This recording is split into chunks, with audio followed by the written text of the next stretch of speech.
Imagine pulling into your driveway after a long day, only to spot fresh muddy boot prints snaking from your backyard gate like a sloppy crime scene. That's how it started for me. Alex Rivera, a quiet graphic designer who's called this cookie-cutter suburban enclave home for 7 years.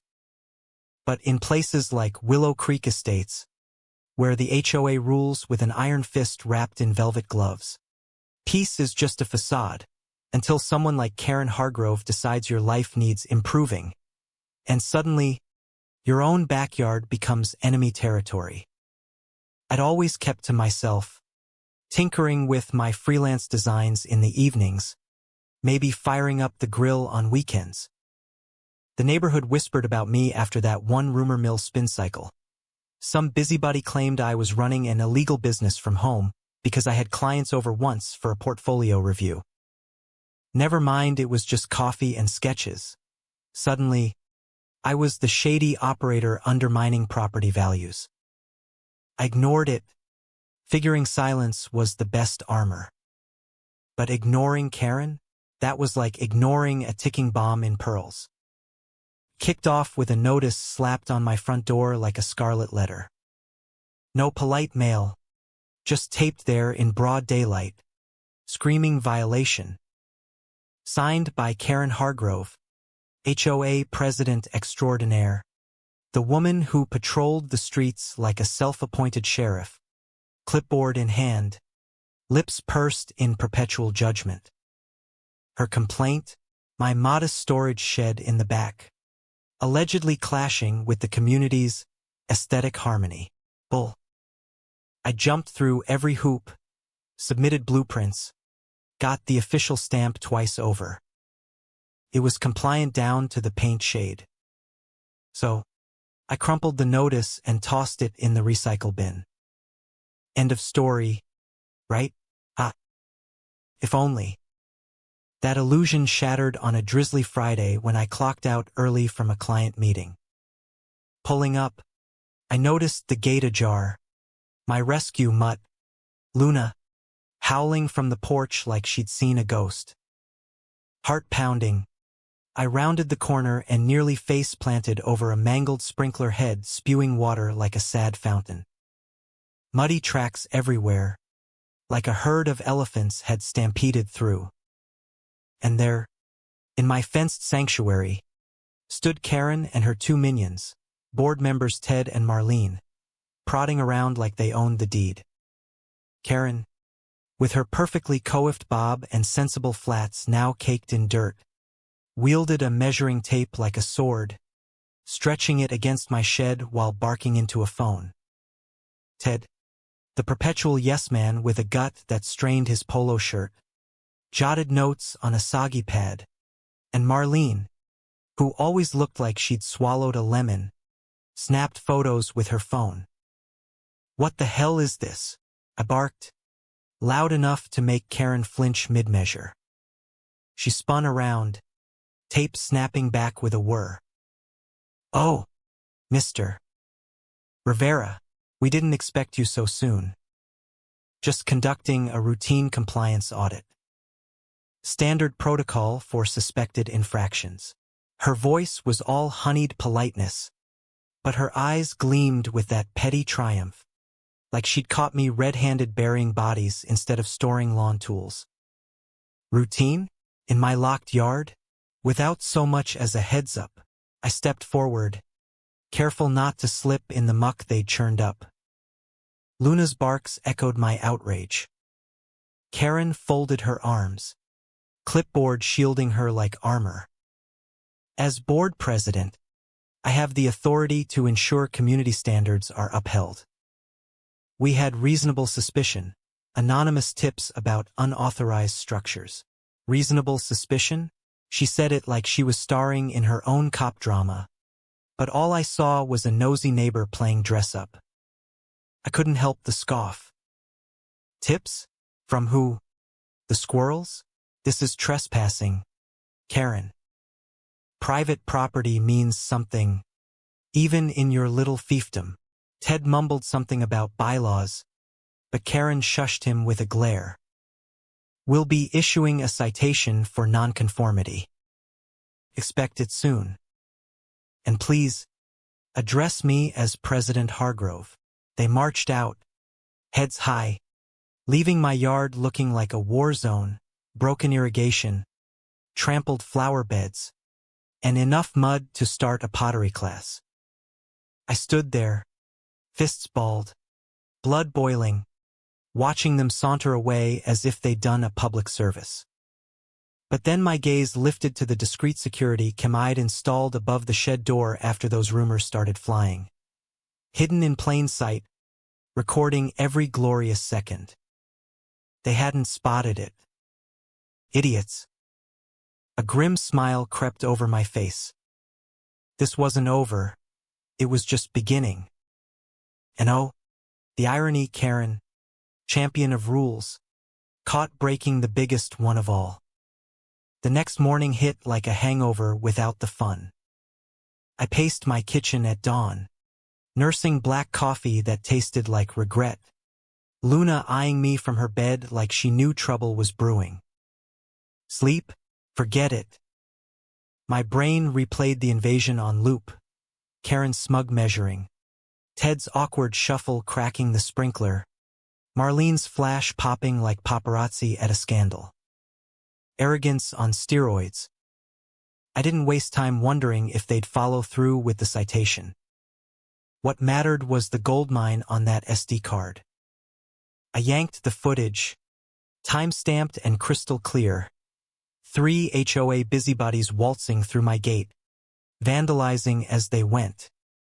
Backed it up on my cloud and a thumb drive hidden in my sock drawer. Paranoia? Maybe.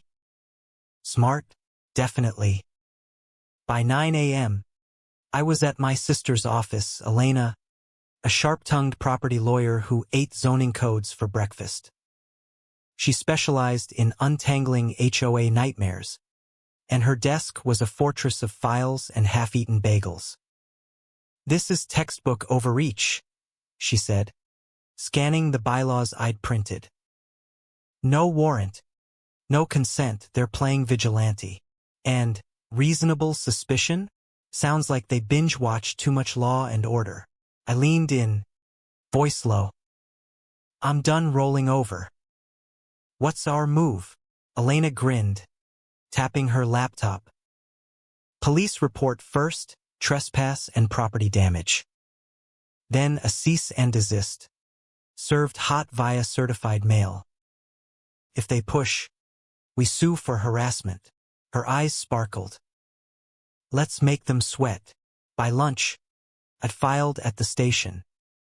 The desk sergeant, a burly guy named Ortiz, whistled at the video. Clean as a whistle. "Most folks come in with hearsay, you've got 'em dead to rights." He took copies, including stills of Karen mid-tape pull and Ted's boot on the sprinkler corpse. That evening, from my living room blinds, I watched a patrol car idle at Karen's McMansion down the block. She answered in yoga pants and a forced smile that curdled when she saw the uniform. Words were exchanged, gestures, nods, and she slammed the door like it had offended her. Petty satisfaction? You bet. Next day, Elena's cease and desist flew out, naming Karen, Ted, and Marlene as the trespass trio. I splurged on process servers for that personal touch, no door taping this time. Meanwhile, the whispers ramped up, neighbors side eyeing me at the mailbox, murmuring about my troublemaking, Karen's rumor machine in overdrive, painting me as the rebel threatening community harmony. I bit my tongue, observed, waited. Patience was my weapon. Saturday brought a curveball. Fixing the sprinkler in the yard, sweat dripping, when a guy in khakis and a city badge strolled up. "Alex Rivera? Councilman Reyes here. Heard about your HOA dust-up via the PD grapevine." I straightened, wiping grime on my shorts. "Didn't peg this for council-level drama." He chuckled dryly. This HOA's got a rap sheet of complaints, buried deep, but persistent. Your evidence? That's the spark we've needed. He eyed my cam setup. Mind sharing the vid? Burned a copy already. As he left, he muttered, accountability's coming. Hang tight. It felt like the first crack in Karen's facade. And damn if it didn't taste sweet. Monday exploded. Not for me, for them. The board hunkered in an emergency session at the community center. Blinds drawn. No invite for peons like us. But my neighbor, old Mr. Patel, who mowed the center's lawn part-time, slipped me intel via text. Karen ranting, Ted fidgeting like a kid in detention, Marlene yelling for lawyers. My name dropped like a curse word, laced with liability and defamation. Laughable. Really, them plotting while ignoring their own crimes. Then came their retaliation. A fine notice shoved in my mailbox. $400 for shed alterations with blurry pics attached. As if that erased their prior approval. I snorted classic deflection. Straight to Elena. Retaliation gold, she crowed. Adds to our injunction filing. We slapped back with a harassment block until court. Court date loomed small claims, but the buzz was electric. Elena and I strode in. Karen's crew already there. Marlene doodling furiously. Ted Green around the gills. Karen in a power suit that screamed, I'm in charge. The judge, a no-nonsense vet named Harlan, peered over specs. You entered his property uninvited. Damaged goods. Then find him post-police report. Karen stammered. We acted in good faith for the community. Good faith doesn't trump law, Harlan snapped, eyeing the video. Unauthorized entry, clear as day. Restraining order granted, no contact, no fines. Rivera, sue for damages if you want, you've got legs. Karen blanched like she'd seen a ghost. As we exited, she cornered us in the hall. This is absurd. I'm protecting values. Elena blocked her. Save it for your lawyer. One word more. It's contempt. Karen's face twisted in impotent rage. Priceless. In the lot, I exhaled. The tide turning, but Karen's type didn't drown easy. Dominoes teetering, though. 3 days post-hearing. A sketchy envelope hit my mail. No stamp. Name botched in Sharpie. Inside, 8 fuzzy yard snaps. Red circles around nonsense like my bird feeder, avian nuisance. And grill, fire hazard. No note. Pure intimidation. Chills mixed with fury, this was personal. Stalker-level creepy. Elena poured over them. Harassment deluxe. And these angles, taken from inside your fence. We escalated to the judge. Contempt brewing. That night, I rigged 2 more cams, side yard and fence top. Not fear. Strategy. Karen thought she was clever. I'd show her checkmate. Dawn broke with payoff. 3:47 a.m. alert. Footage caught a shadowy figure in sweats hopping the fence. Notepad in hand. Skulking near the shed. Same spot as those pics. Not Karen, but her style. I looped it for Elena. Trespass 2 order violation. Off to the cops. Sergeant Ortiz called in Detective Lang, a wiry pro who fast-forwarded the vid. ID this clown? HOA hireling. Bet. She nodded. Will dust for prints. Matches the RO? Felony city. Week's end, dual bombshells. Karen got prosecutor's love letter, investigation for trespass and order breach. Then news vans swarmed my drive. Leak City, Homeowner traps HOA intruders on cam. Twice. I did the interview. Luna at my side for gravitas. Just want rules applied evenly, I said mildly. Aired that night. Next day, honks and thumbs-ups flooded my errands. Support swelling. Karen's empire cracking. Ted knocked midday. Keys jingling nervously. I didn't know about the photos or night creep. Karen said it was all above board. You invaded my yard, I deadpanned.